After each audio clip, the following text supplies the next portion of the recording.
Hi everyone, my name is Gemma and welcome to Series 2 of Microscope Monday. Each Monday I'm going to show you a different object that has been magnified up to 40 times using this clip-on smart device microscope from the Curiosity Box. If you'd like to get your own, you can check it out in the link in the description down below. I hope you got your guesses in because it's time to reveal what last week's object was. And if we zoom out, we find it's a yoga mat. Well done if you got that correct, and don't worry if you didn't, I've made them a little bit tricky. Here's the object for this week.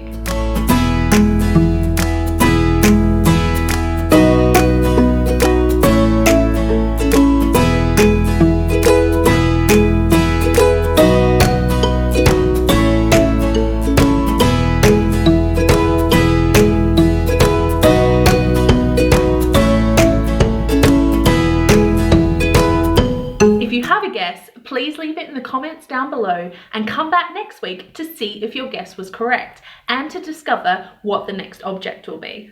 I hope you enjoyed this video. Please subscribe for more science videos. Thank you so much for watching and happy guessing. Bye!